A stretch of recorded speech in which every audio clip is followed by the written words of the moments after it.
Postal ballot নিয়ে বিতর্ক চরমে, পুনরায় ছাপিয়ে সংশোধন চায় বিএনপি। ভিডিও ভাইরাল নিয়ে শাস্তিমূলক ব্যবস্থা নেওয়ার আহ্বান, তদন্তের আশ্বাস ইসির।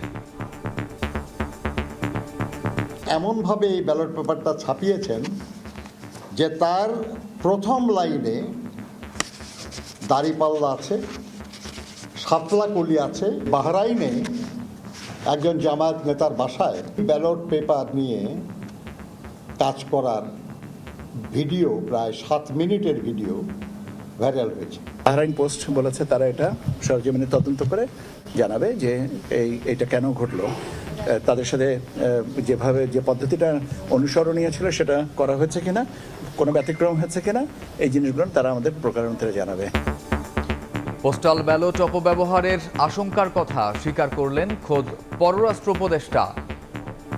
কেউ এটাকে মিসইউজ করার চেষ্টা করবে, এটা তো অবাক হওয়ার কিন্তু কিছু নেই। আমাদের চেষ্টা করতে হবে যেন মিসইউজ না হয়। দেখছিলেন প্রধান শিরোনাম। রাতের সময় সঙ্গে আছি আমি কামরুজ্জামান মামুন। অন্যান্য শীর্ষ সংবাদ। নির্বাচনী আসন বন্টন নিয়ে জটিলতা, জামায়াত এনসিপি সহ 11 দলীয় জোটের প্রার্থী তালিকা ঘোষণা স্থগিত। সমঝোতার বিষয়ে আলোচনা চলমান বলছে ইসলামী আন্দোলন। 7 কলেজ ও তেজগাঁও কলেজ শিক্ষার্থীদের বিক্ষোভ, দাবি আদায় না হলে কাল ঢাকা অচল করে দেওয়ার হুঁশিয়ারি। সড়ক অবরোধ, দিনভর চরম ভোগান্তি। শতাধিক গুম খুনের মামলায় জিয়াউল আহসানের বিচার শুরু। সাক্ষ্য গ্রহণ 8 ফেব্রুয়ারি। র্যাবের টিএফআই সেল পরিদর্শনের অনুমতি পেলেন সেনা কর্মকর্তাদের আইনজীবীরা। অনেকে শুনি যে এখানে এই কন্টাক্টে করে ফেলে, একদম সিস্টেমেই গোলমাল, খালি ওই 2-4টা অভিযান করলে কিচ্ছু হবে। জন্ম নিবন্ধনে ভোগান্তি, ডিজিটাল সেবায়ও দালালের দৌরাত্ম্য। বাড়তি টাকা না দিলে ঘুরতে হয় মাসের পর মাস, জড়িত কর্মকর্তারাও। ব্যবস্থার আশ্বাস প্রশাসকের। এবং আমদানি শুল্ক কমায় বাজারে কমতে যাচ্ছে মোবাইল সেটের দাম, তদারকি করবে সরকার। দাবি মানার পরও মুঠোফোন ব্যবসায়ীদের আন্দোলন দুর্ভাগ্যজনক বললেন বিশেষ সহকারী।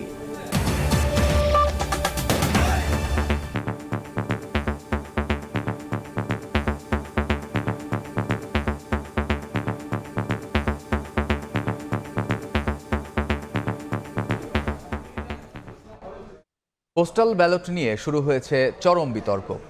উদ্দেশ্যমূলকভাবে দাঁড়িপাল্লা, শাপলাকলি প্রতীক ওপরের দিকে রাখা হয়েছে দাবি করে পুনরায় ছাপিয়ে তা সংশোধনের দাবি জানিয়েছে বিএনপি। এছাড়া পোস্টাল ব্যালট গণনার ভিডিও ভাইরাল নিয়ে ইসিকে শাস্তিমূলক ব্যবস্থা নেয়ার আহ্বান জানিয়েছেন দলটির স্থায়ী কমিটির সদস্য নজরুল ইসলাম।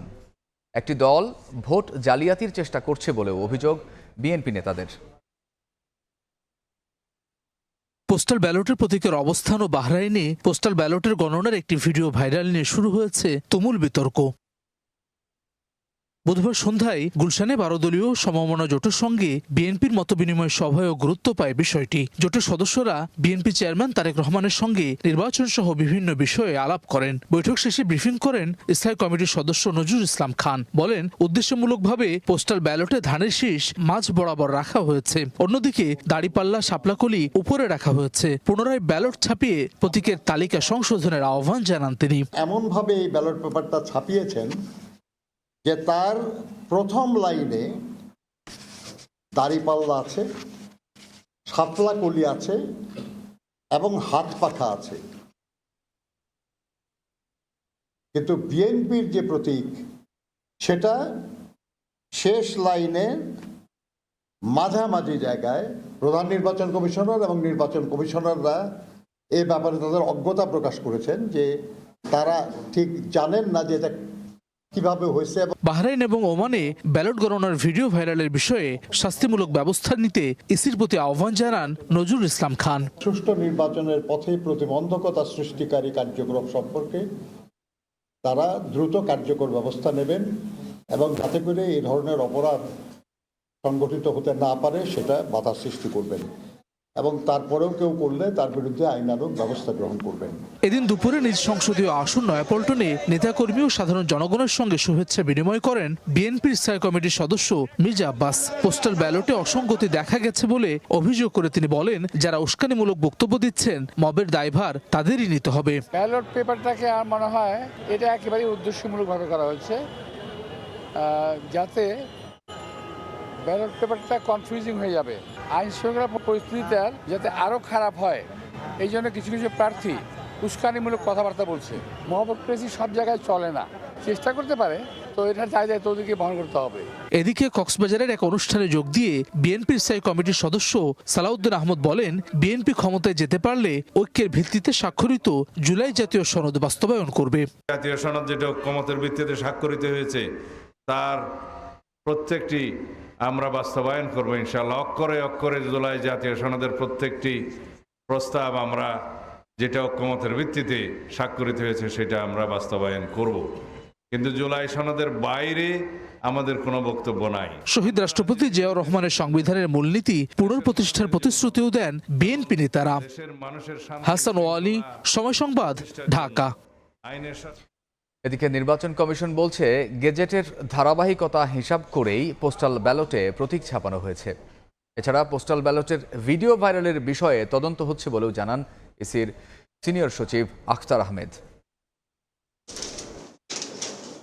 নির্বাচনী তোড়জোড়ের শুরু থেকে পোস্টাল ব্যালট নিয়ে ব্যাপক প্রচারণা চালিয়ে আসছিল নির্বাচন কমিশন। প্রথমবারের মতো প্রবাসীদের ভোটাধিকার নিশ্চিত করার উদ্যোগ নিয়ে অনেকটাই সফলতার পথে ইসি, কিন্তু হঠাৎ পোস্টাল নিয়ে দেখা দিয়েছে বিতর্ক। বিএনপির আপত্তি, পোস্টাল ব্যালটে ধানের শীষ প্রতীক মাঝামাঝি বরাবর থাকায় ব্যালট ভাঁজ করলে প্রতীক অস্পষ্ট হতে পারে। এছাড়া দেশের বাইরে একটি ভিডিও নিয়েও শুরু হয়েছে তোলপাড়। বুধবার সন্ধ্যায় এসব নিয়ে সাংবাদিকদের প্রশ্নের উত্তর দেন ইসির সিনিয়র সচিব আখতার আহমেদ। জানান, গেজেটের ধারাবাহিকতা হিসাব করে পোস্টাল ব্যালটে প্রতীক ছাপানো হয়েছে। আমার যতটুকু জানা আছে সেটা হচ্ছে যে আমাদের যে গেজেটটা পাবলিশ করা হয়েছে সেই গেজেটের ধারাবাহিকতা যেভাবে আছে সেই অর্ডারেই করা হয়েছে। ভিডিও ভাইরালের বিষয়ে তদন্ত করা হচ্ছে বলেও জানান ইসির সিনিয়র সচিব। বাহরাইন পোস্ট বলেছে তারা এটা সরজমিনে তদন্ত করে জানাবে যে এইটা কেন ঘটলো। তাদের সাথে যেভাবে যে পদ্ধতিটা অনুসরণীয় ছিল সেটা করা হয়েছে কিনা, কোনো ব্যতিক্রম হয়েছে কিনা, এই জিনিসগুলো তারা আমাদের প্রকারান্তরে জানাবে।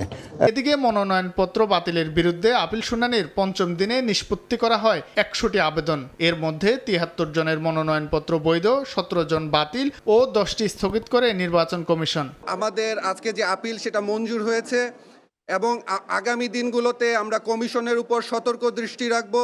আজকে আমরা শুধু 4 জনই না, 26 জন প্রার্থী ভুক্তভোগী কেন নামঞ্জুর করে দিছে। আমরা পরে অনুসন্ধান করলাম যে এইটা তারা মনে করতেছে যে স্বাধীনতার পক্ষের শক্তি হন একটাই আছে, এদেরকে কেমন করে ঘায়েল করা যায়। এদিকে আচরণবিধি লঙ্ঘনের অভিযোগে ঢাকা 13 আসনে খেলাফত মজলিসের প্রার্থী মাওলানা মামুনুল হককে কারণ দর্শানোর নোটিশ দিয়েছে ইসি। শাহিন আলম, সময় সংবাদ, ঢাকা। এ নিয়ে আলোচনার জন্য স্টুডিওতে আছেন সহকর্মী রায়দুল ইসলাম শুভ। যাচ্ছি তার কাছে। রায়দুল, স্বাগত আপনাকে। ধন্যবাদ মামুন। রায়দুল, সারাদিনই আসলে রাজনীতির মাঠে আজকে বিতর্ক ছিল পোস্টাল ব্যালট নিয়ে, এবং আমরা দেখেছি যে বিএনপি তার অবস্থান জানিয়েছে, পোস্টাল ব্যালট পুনরায় ছাপানোর ব্যাপারে তারা ইসিকে বলেছেন। এই ব্যাপারে আর কি তথ্য আছে আপনার কাছে? জি মামুন, আপনি যে প্রশ্নটা করছিলেন সেইটির মূল কিন্তু সূত্রপাত আমরা যদি বলতে পারি সেই সামাজিক যোগাযোগ মাধ্যমে ভাইরাল হওয়া ভিডিও। তারপর থেকে কিন্তু শুধু বিএনপি নয়, বেশ কিছু রাজনৈতিক অঙ্গনে কিন্তু বিষয়টা নিয়ে বেশ সমালোচনার সৃষ্টি হয়েছে।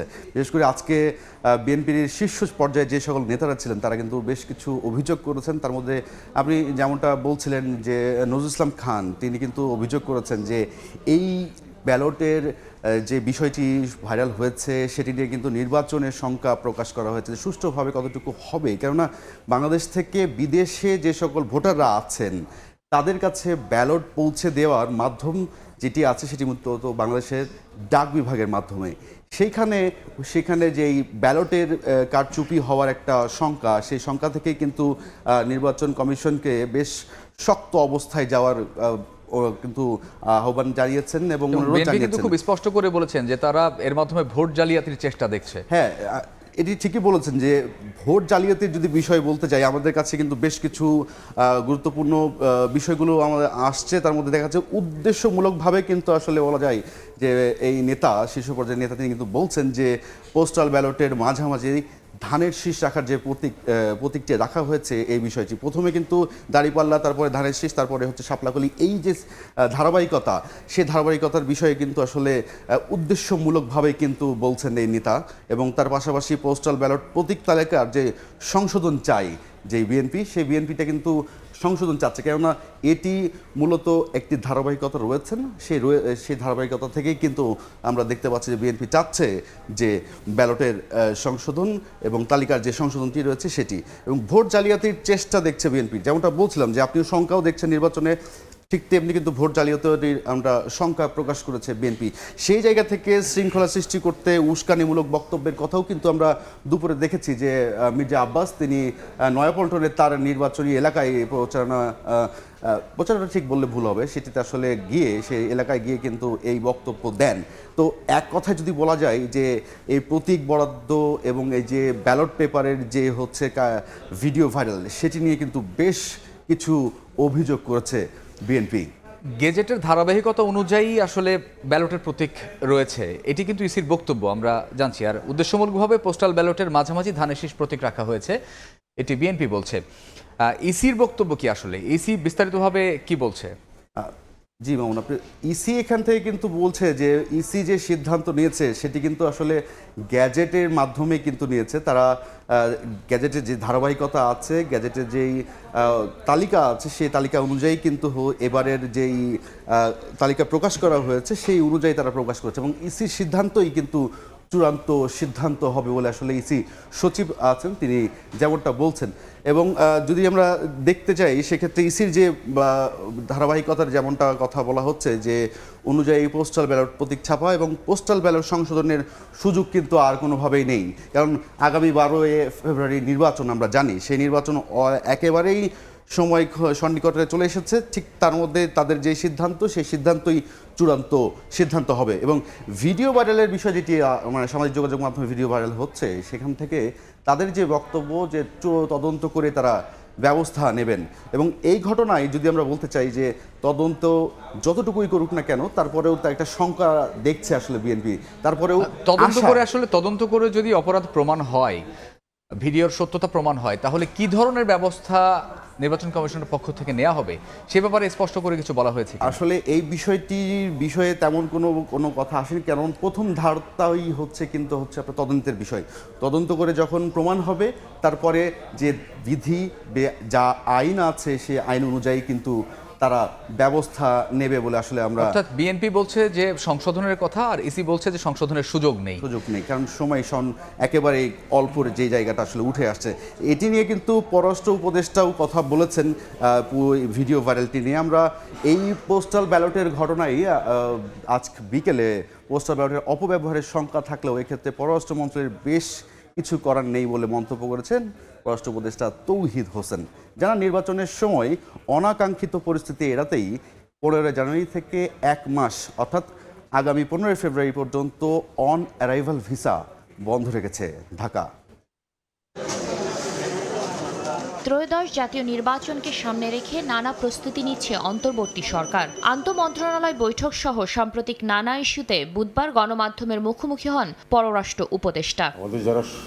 পোস্টাল ব্যালট অপব্যবহারের শঙ্কা রয়েছে উল্লেখ করে তৌহিদ হোসেন বলেন, এক্ষেত্রে পররাষ্ট্র মন্ত্রণালয়ের বেশি কিছু করার নেই। কেউ এটাকে মিসইউজ করার চেষ্টা করবে, এটা তো অবাক হওয়ার কিন্তু কিছু নেই। আমাদের চেষ্টা করতে হবে যেন মিসইউজ না হয়, এবং যখনই কিছু জানা যাবে সেটা এনকোয়ার করা হবে। ভোট দিয়ে বাই পোস্ট পাঠাবে, কিন্তু মিশনের ভূমিকা যে খুব বেশি তা কিন্তু না। আপনারা জানেন যে নির্বাচনের সময় অনাকাঙ্ক্ষিত পরিবেশ সৃষ্টির চেষ্টা হতে পারে।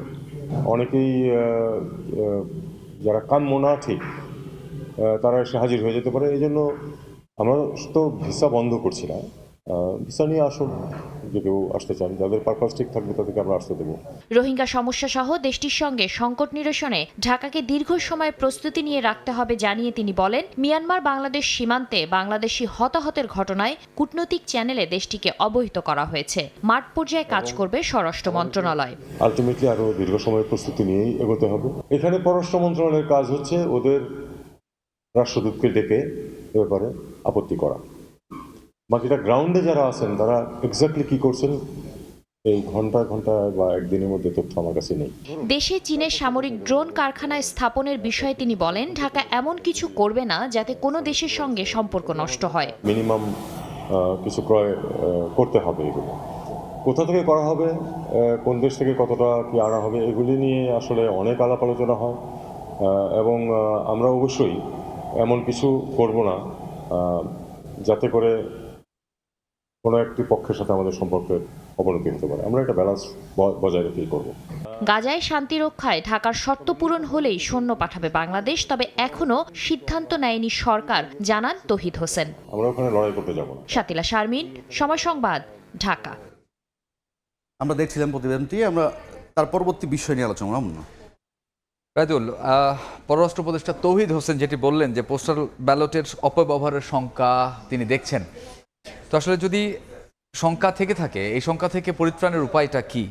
অনারেভাল ভিসা যে 1 মাস এর জন্য বন্ধ করা হচ্ছে, এটি কি, নাকি এরপরেও আরও শঙ্কা থেকে যায়? আসলে এখানে নির্বাচন যেহেতু সামনে ঘনিয়ে আসছে, অনারেবল ভিসা 1 মাসের জন্য বন্ধ রাখা, কেননা এর মধ্যে বহিরাগত বা বহির্দেশ থেকে বাংলাদেশে আসার যে বিষয়গুলো এবং নির্বাচনে ঘিরে নিরাপত্তার যে বিষয়টি আছে, সেই নিরাপত্তার বিষয়টি মাথায় রেখে কিন্তু পররাষ্ট্র উপদেষ্টা এমন সিদ্ধান্ত নেওয়ার কথা জানিয়েছেন। এবং সবচেয়ে গুরুত্বপূর্ণ যে বিষয়টি, যে এই ব্যালট যেটা পোস্টাল ব্যালট যেই বিষয় নিয়ে বিতর্ক চলছে এই মুহূর্তে, সেই বিতর্কের বিষয়টি নিয়ে কিন্তু আমরা দেখতে পাচ্ছি যে পোস্টাল ব্যালটের অপব্যবহারের শঙ্কার কথা কিন্তু পররাষ্ট্র উপদেষ্টা বা মন্ত্রণালয় এই মুহূর্তে কিন্তু স্বীকার করেছে, এবং তা ডাকে করে বিদেশে ব্যালট পাড়া যাওয়ার মিশনগুলোর বেশ কিছু করার নাই। অর্থাৎ মানে এই যে বিষয়টা আমি কিন্তু প্রথমে বলছিলাম, বাংলাদেশ থেকে এই ডাক বিভাগে করে আসলে ডাকে করে এই বিদেশে যাওয়া পাঠানো হয়ে থাকে, এই যেই বিষয় আমরা দেখতে পাচ্ছি যে ব্যালটগুলোর, এবং এরপরে আবার এই 1 মাসের অ্যারাইভাল ভিসা বন্ধ। তো সব কিছু মিলিয়ে যদি তিনটির একত্রিত করা হয়, বলা চলে যে নির্বাচন একেবারে সন্নিকটে চলে আসছে। এই মুহূর্তে ইসির প্রস্তুতি এবং পুরো সরকারের যে প্রস্তুতি থাকার দরকার, নিরাপত্তা ইস্যু থেকে শুরু করে ব্যালটের যে কারচুপি যে বিষয়গুলো নিয়ে বিতর্ক সৃষ্টি হয়েছে, সব কিছু মিলিয়ে যেন সঠিক, সুষ্ঠু এবং সবাই যেন উৎসবমুখর পরিবেশে ভোট দিতে পারে, সেই চেষ্টাই চালিয়ে যাচ্ছে সরকার।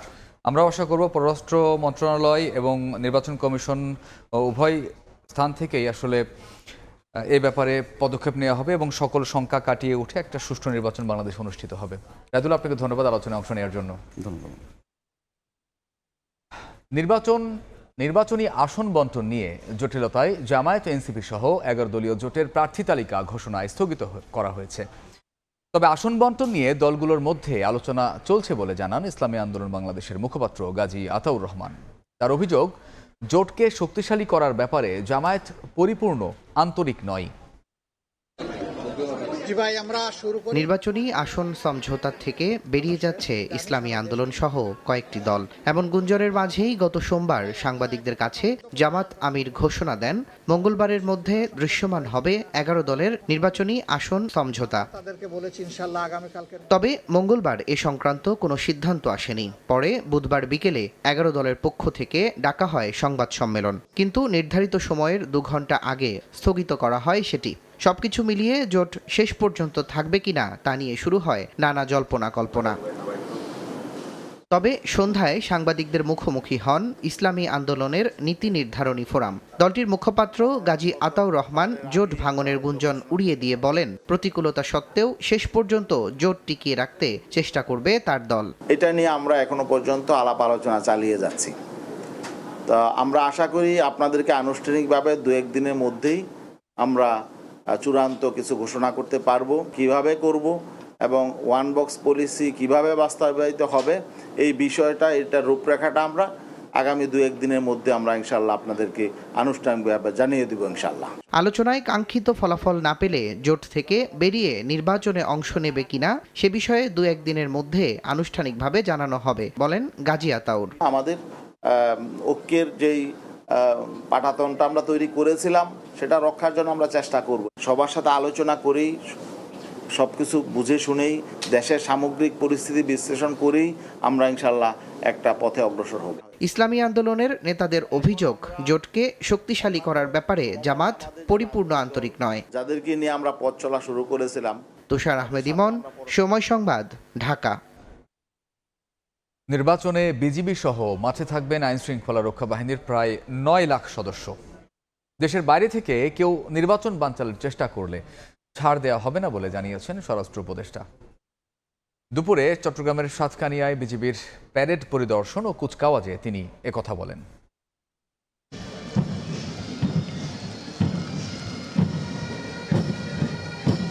গায়ে নতুন উর্দি, চোখে স্বপ্ন নিয়ে প্যারেড গ্রাউন্ডে নবীন সেনারা নিলেন দেশের সার্বভৌমত্ব রক্ষার দীপ্ত শপথ। বুধবার সকালে চট্টগ্রামের সাতখানিয়ার বীর উত্তম মুজিবুর রহমান প্যারেড গ্রাউন্ডে অনুষ্ঠিত হয় বিজিবির ১০৪তম রিক্রুট ব্যাচের সমাপনী কুচকাওয়াজ। এতে উপস্থিত রেকর্ড সংখ্যক নবীন সেনারা সশস্ত্র সালাম গ্রহণ করেন স্বরাষ্ট্র উপদেষ্টা জাহাঙ্গীর আলম চৌধুরী। নবীন সৈনিকদের এই অর্জনের সাক্ষী হতে অনুষ্ঠানে উপস্থিত ছিলেন অভিভাবকরাও। সন্তানদের শৃঙ্খলিত কুচকাওয়াজ আর শপথ গ্রহণ দেখে আবেগ আপ্লুত হয়ে পড়েন তারা। দেশের উজ্জ্বল ভবিষ্যৎ তৈরি করুক, এটা আমি চাই বাবা হিসাবে। প্রথম ব্যাচে আমার মেজো মেয়েটা আছে, এই ব্যাচে ১০৪তম ব্যাচে আমার ছোট মেয়ে আছে। অনেক কষ্ট হয়েছে আমাদের, তারপরেও আমরা অনেক কষ্ট নিয়েই ট্রেনিংটা পার করলাম। আলহামদুলিল্লাহ অবশেষে আমাদের ট্রেনিংটা শেষ হলো। ত্রয়োদশ সংসদ নির্বাচনে বিজিবি সহ আইনশৃঙ্খলা বাহিনীর প্রায় ৯ লাখ সদস্য মাঠে থাকবেন বলে জানান স্বরাষ্ট্র উপদেষ্টা। এত বেশি রিক্রুটমেন্টের একটা মূল উদ্দেশ্য ছিল নির্বাচনটা যেন শান্তিপূর্ণভাবে, সুষ্ঠুভাবে এবং নিরপেক্ষভাবে এবং উৎসব মুখর হতে পারে। পরে সাংবাদিকদের প্রশ্নের জবাবে স্বরাষ্ট্র উপদেষ্টা বলেন, দেশের বাইরে থেকে নির্বাচন বানচালের চেষ্টা হলে কাউকে ছাড় দেওয়া হবে না। আরাকান আর্মি যারা এখনো বর্ডার আছে তাদের তো আমরা এখনো বৈধতা দেই নেই, অলরেডি বাহিনী মোতায়েন আছে। সীমান্ত দিয়া যদি কেউ কোনো রকমের কোনো কিছু সৃষ্টি করতে চায় কাউকে ছাড় দেওয়া হবে না। সীমান্তে বিজেপি তৎপর রয়েছে জানিয়ে উপদেষ্টা জানান, আরাকান আর্মি অবৈধ হওয়ায় তাদের সঙ্গে যোগাযোগ নেই বাংলাদেশের। সীমান্ত নিরাপত্তা জোরদারে প্রস্তুত বিজিবির ১০৪তম রিক্রুট ব্যাচ। আধুনিক প্রশিক্ষণ শেষে দেশের বিভিন্ন সীমান্তে যোগ দিচ্ছে তারা। বিজিবি বলছে, সীমান্ত এবং দেশের যে কোনো চ্যালেঞ্জ মোকাবেলায় প্রস্তুত বিজিবির এই নতুন সদস্যরা। তানভীর হাসান মেঘ, সময় সংবাদ, সাতকানিয়া, চট্টগ্রাম। রাতের সময় আরও থাকছে। চুয়াডাঙ্গায় যুবকের মরদেহ উদ্ধার, পরকীয়ার জেরে হত্যা অভিযোগ স্বজনদের। ফরিদপুরে ডোবায় মিলল অজ্ঞাত যুবকের লাশ, তদন্তে পুলিশ। তেজগাঁও কলেজের ছাত্র সাকিব হত্যার বিচার দাবিতে ফার্মগেট সড়ক অবরোধ করেন সহপাঠীরা। এতে চরম দুর্ভোগে পড়েন যাত্রীরা। ৩.৫ ঘন্টা পর অবরোধ তুলে নিলে যান চলাচল স্বাভাবিক হয়। এদিকে ৭ কলেজের জন্য প্রস্তাবিত সেন্ট্রাল ইউনিভার্সিটি অধ্যাদেশ জারির দাবিতে সায়েন্স ল্যাব, টেকনিক্যাল মোড় অবরোধ করেন শিক্ষার্থীরা। দাবি আদায় না হলে ঢাকা অচল করে দেওয়ার হুঁশিয়ারি তাদের। তেজগাঁও কলেজের এইচএসসি শিক্ষার্থী সাকিবুল হাসান রানা হত্যার বিচারের দাবিতে বুধবার দুপুরে তৃতীয়বারের মতো ফার্মগেট অবরোধ করেন সহপাঠীরা। এতে তীব্র যানজটের কবলে পড়ে ফার্মগেট এলাকা। যান চলাচল স্বাভাবিক করতে চাইলে শিক্ষার্থীদের ক্ষোভের মুখে পড়ে পুলিশ। তাদের দাবি, মামলায় ৩ জন গ্রেফতার হলেও মূল হোতা এখনো গ্রেফতার হয়নি। অবিলম্বে আইনের আওতায় আনতে হবে, দ্রুত গ্রেফতার করতে হবে। শেষ পর্যন্ত আন্দোলন চলে যাবে যতক্ষণ পর্যন্ত তরুণ সেলিমকে বহিষ্কার না করা হবে। পুলিশ প্রশাসন আমাদের সাহায্য না করে উল্টা আমাদের এগেইনস্টে তারা অ্যাকশন নিতেছে।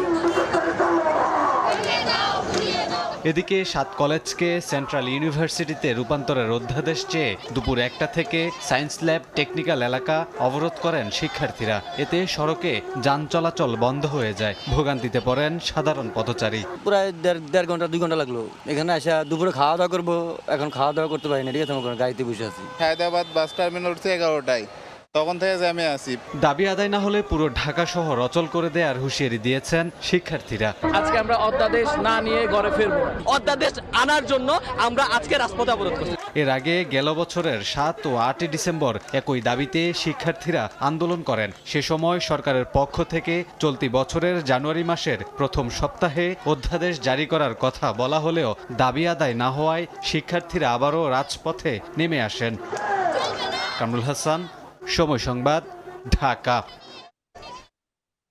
শতাধিক গুম খুনের মামলায় সাবেক সেনা কর্মকর্তা জিয়াউল হাসানের বিচার শুরুর আদেশ দিয়েছেন আন্তর্জাতিক অপরাধ ট্রাইব্যুনাল। সাক্ষ্য গ্রহণ হবে ৮ ফেব্রুয়ারি। চিফ প্রসিকিউটর জানান, জিয়াউল হাসানের বিরুদ্ধে অভিযোগ প্রমাণে সর্বোচ্চ চেষ্টা করা হবে। এদিকে সেনা কর্মকর্তাদের আইনজীবীদের র্যাবের টিএফআই সেল পরিদর্শনের অনুমতি দিয়েছেন ট্রাইব্যুনাল। গণঅভ্যুত্থানে শেখ হাসিনা সরকার পতনের পর 7 আগস্ট গ্রেফতার হন সাবেক সেনা কর্মকর্তা জিয়াউল আহসান। জুলাই আগস্টের মানবতাবিরোধী অপরাধের মামলায় গ্রেফতার দেখানো হয় তাকে। টঙ্গীতে 3 জনকে হত্যা, বলেশ্বর নদীর চরে 50 জনকে গুমের পর হত্যা ও সুন্দরবনে আরও অর্ধশত ব্যক্তিকে হত্যার অভিযোগ আনা হয় জিয়াউল আহসানের বিরুদ্ধে। এই 3 অভিযোগে শুনানি শেষে বুধবার তার বিচার শুরুর আদেশ দেন আন্তর্জাতিক অপরাধ ট্রাইব্যুনাল 1। মামলায় সাবেক সেনাপ্রধান ইকবাল করিম ভূঁইয়া জিয়াউল আহসানের বিরুদ্ধে সাক্ষ্য দেবেন বলে জানান চিফ প্রসিকিউটর তাজুল ইসলাম। এই ভিকটিমদেরকে আগে থেকে গ্রেপ্তার করে বনের ভিতরে নিয়ে গুলি করে হত্যা করে পরবর্তীতে সাংবাদিকদের সাথে নিয়ে গিয়ে বন্দুকযুদ্ধের অভিনয় করে ভেতর থেকে লাশগুলো বের করে এনে বলতো যে এখানে তারা ক্রসফায়ারে মারা গিয়েছে। তবে প্রসিকিউশনের আনা অভিযোগ ভিত্তিহীন দাবি করেছেন আসামি পক্ষের আইনজীবী। শুনানিতে নিজেকে নির্দোষ দাবি করেন জিয়াউল আহসান। ওনার সমস্ত কার্যক্রম ছিল লফুল। যে অভিযোগগুলো নিয়ে আসা হয়েছে এগুলো সবগুলোই মিথ্যা এবং ভিত্তিহীন। এদিকে জুলাই গণ অভ্যুত্থান স্মৃতি জাদুঘরে প্রসিকিউশনের জব্দ করা আলামত 1 মাসের জন্য প্রদর্শনীর অনুমতি দিয়েছেন ট্রাইব্যুনাল। আগামী 1 মাসের জন্য এই জুলাই গণ অভ্যুত্থান স্মৃতি জাদুঘরে ট্রাইব্যুনালের মামলায় সিজকৃত আলামত ওখানে তারা রাখতে পারবে এবং তারা এটাকে এক্সিবিট করতে পারবে, প্রদর্শন করতে পারবে। আরেকটি গুমের মামলায় ডিজিএফআই এ দায়িত্ব পালন করা 7 সেনা কর্মকর্তার জামিন আবেদন করা হয়েছে। এদিকে আবু সাইদ হত্যা মামলার সাক্ষ্য গ্রহণ শেষ হয় আজ। মাইমুনা হায়দার চৌধুরী, সময় সংবাদ, ঢাকা। রাতের সময় আরো থাকছে।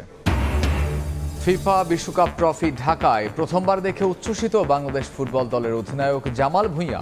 আমন্ত্রিত অতিথিরা ট্রফি দেখার সুযোগ পেলেও বঞ্চিত ফুটবল প্রেমীরা। ব্যক্তিগত স্বার্থ বা ক্ষমতার জন্য নয়, নগরবাসীর সমস্যা সমাধান ও গণতন্ত্র প্রতিষ্ঠার লক্ষ্যেই রাজনীতিতে যুক্ত হয়েছেন বলে জানিয়েছেন ঢাকা 6 আসনে বিএনপি মনোনীত প্রার্থী ইশরাক হোসেন।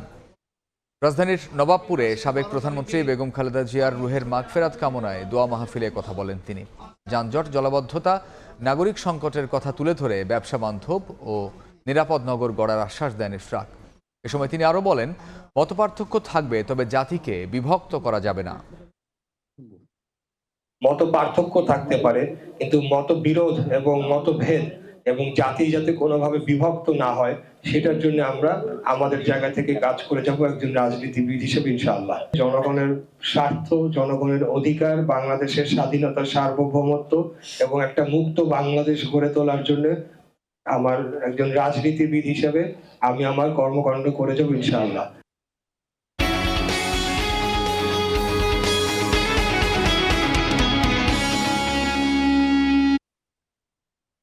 আমদানি শুল্ক কমায় বাজারে মোবাইলের দাম কমবে বলে জানিয়েছেন প্রধান উপদেষ্টার বিশেষ সহকারী ফয়েজ আহমদ তৈয়ব।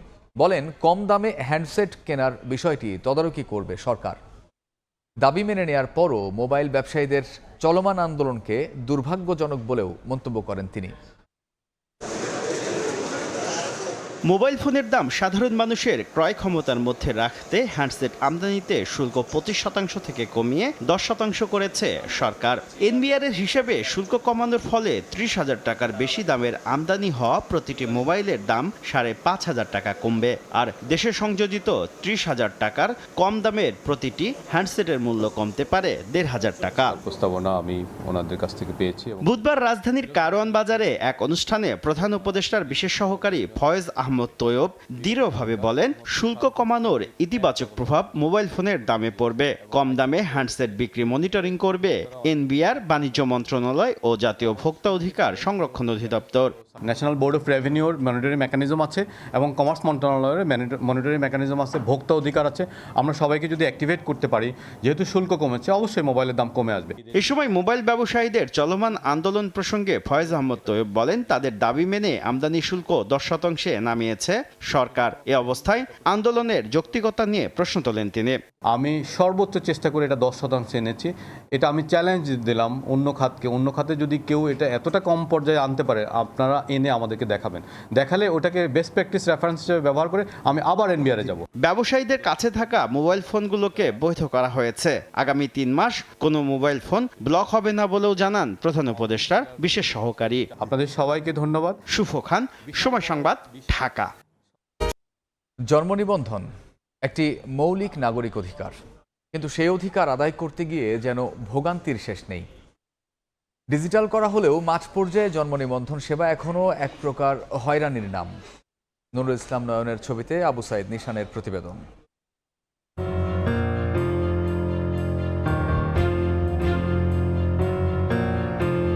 উত্তর সিটি কর্পোরেশনের অঞ্চল ৩ জন্ম নিবন্ধন সেবার তথ্য জানতে চাইতেই অফিস সহকারী জামাল নিয়ে যান নাস্তার রুমে। ৩ দিনে জন্ম নিবন্ধন করিয়ে দেওয়ার আশ্বাসে মুঠোফোনে পরিচয় করিয়ে দেন মিথুন নামের এক ব্যক্তির সঙ্গে। এবার সরাসরি কথা হয় মিথুনের সঙ্গে। জন্মস্থান ও স্থায়ী ঠিকানা ছাড়াই ঢাকা থেকে করা যাবে জন্ম নিবন্ধন। বিনিময়ে দিতে হবে ২৫০০ টাকা। ২০০০ টাকা এনে লারা সারা দেওয়া ৩-৪ রাতে লারা সারা দেওয়া থাকে ২00-৩০০ টাকা। মিথুন সিটি কর্পোরেশনের লোক দাবি করলেও অনুসন্ধানে জানা যায় সে আসলে দালাল। কর্পোরেশনের দায়িত্বপ্রাপ্তদের যোগসাজশে অবৈধ উপায়ে করে দেয় জন্ম নিবন্ধন। সার্ভার নাকি থাকে না, আবার অনেকে শুনি যে এখানে এই কন্ট্যাক্টে করে ফেলে। একদম সিস্টেমেই গোলমাল, খালি ওই ২-৪টা অভিযান করলে কিচ্ছু হবে। মুন্সিগঞ্জ, গাইবান্ধা সহ দেশের নানা প্রান্তেও জন্ম নিবন্ধন করতে ভ্রুভ্রান্তির কথা জানান সেবাগ্রহীতারা। সরকার এই সেবাকে ডিজিটাল করেছে হয়রানি বন্ধ করতে, কিন্তু বাস্তব চিত্র ভিন্ন। অনলাইন আবেদন প্রক্রিয়া যেমন জটিল, তেমনি প্রয়োজনীয় কাগজপত্র জমা দেওয়ার পরেও সিটি কর্পোরেশনের অফিসে এসে শুরু হয় নতুন বিড়ম্বনা। ঘরে বসে আমরা এটা সলভ করতে পারি। যত বেশি কম হিউম্যান ইন্টারাকশন হবে তত ঝামেলা কম, তো সেটা আমরা চেষ্টা করব। কখনো প্রয়োজনীয়, আবার কখনো ভুয়া কাগজপত্র হচ্ছে জন্ম নিবন্ধন। সিটি কর্পোরেশন ও দালালদের যোগসাজশে উভয় ক্ষেত্রে লাগছে অতিরিক্ত টাকা। এতে একদিকে যেমন তৈরি হচ্ছে সাধারণ মানুষের ভোগান্তি, অন্যদিকে তৈরি হচ্ছে নিরাপত্তা ঝুঁকি। স্বচ্ছতা, জবাবদিহিতা ও মনিটরিং ব্যবস্থা নিশ্চিত করা না গেলে তা আরও ভয়ঙ্কর আকার ধারণ করবে। আবু সাইদ নিশান, সময় সংবাদ, ঢাকা।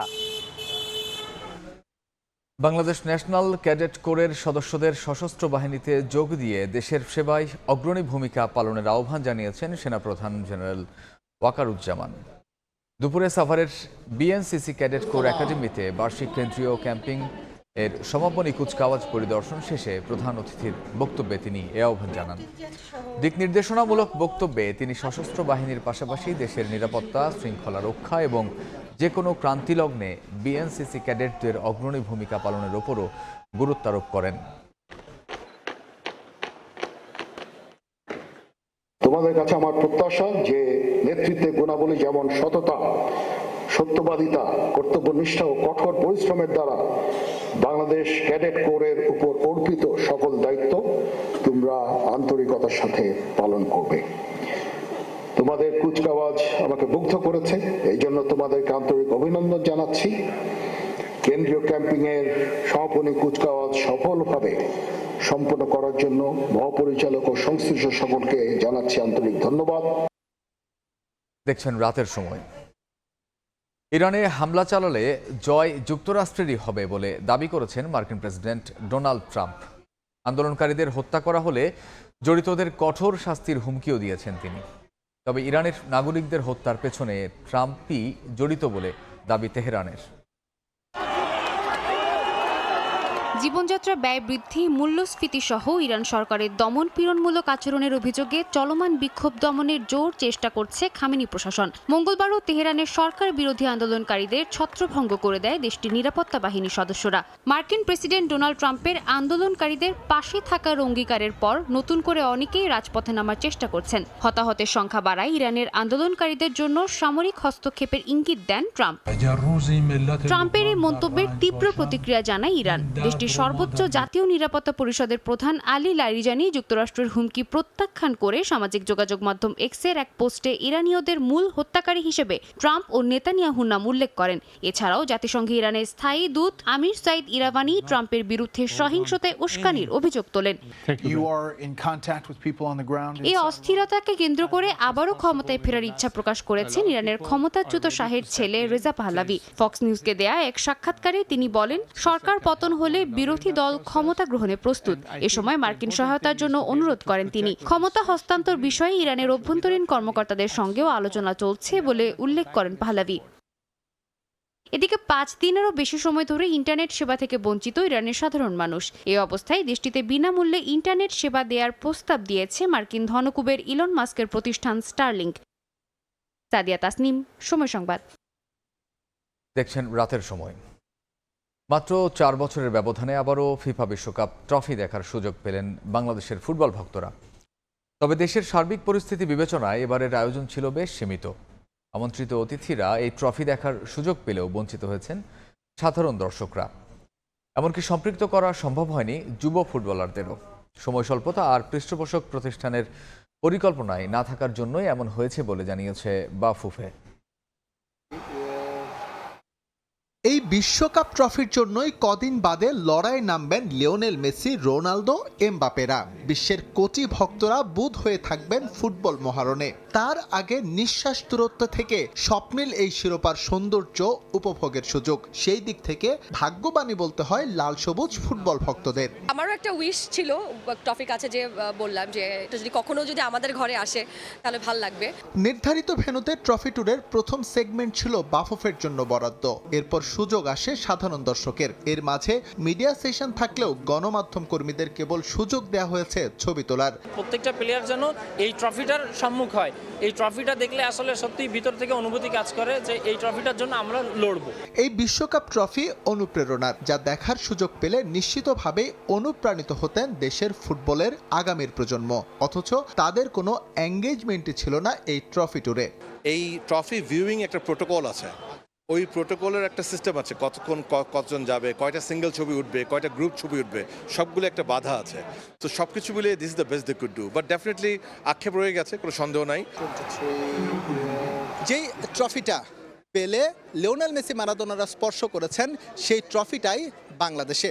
এর সাক্ষী হতে অধীর আগ্রহে অপেক্ষা করেছে হাজারো ফুটবল প্রেমী। কারণ বিশ্বকাপ বাঙালিদের কাছে সবসময় বাড়তি উন্মাদনার, বাড়তি আবেগের। এখনও হাতে 5 মাসের মতো সময় রয়েছে। তবে এই ট্রফি ট্যুরের মধ্য দিয়ে বলা যেতে পারে আনুষ্ঠানিকভাবে বাঙালির বিশ্বকাপ উন্মাদনাটা কিন্তু শুরু হয়ে গেল। এস.এম. ইকবাল, সময় সংবাদ, ঢাকা। এ পর্যায়ে শীর্ষ সংবাদ জানিয়ে দিচ্ছি আরেকবার। পোস্টাল ব্যালট নিয়ে বিতর্ক চরমে। পুনরায় ছাপিয়ে সংশোধন চায় বিএনপি। ভিডিও ভাইরাল নিয়ে শাস্তিমূলক ব্যবস্থা নেওয়ার আহ্বান। তদন্তের আশ্বাস ইসির। পোস্টাল ব্যালট অপব্যবহারের আশঙ্কার কথা স্বীকার করলেন খোদ পররাষ্ট্র উপদেষ্টা। বললেন, এক্ষেত্রে মিশনগুলোর বেশি কিছু করার নেই। কেউ এটাকে মিসইউজ করার চেষ্টা করবে, এটা তো অবাক হওয়ার কিন্তু কিছু নেই। আমাদের চেষ্টা করতে হবে যেন মিসইউজ না হয়। এবং নির্বাচনী আসন বন্টন নিয়ে 11 দলে জটিলতা। জোটের প্রার্থী তালিকা ঘোষণায় স্থগিত। দ্রুতই সমঝোতার আশা জামায়াত ও ইসলামী আন্দোলনের।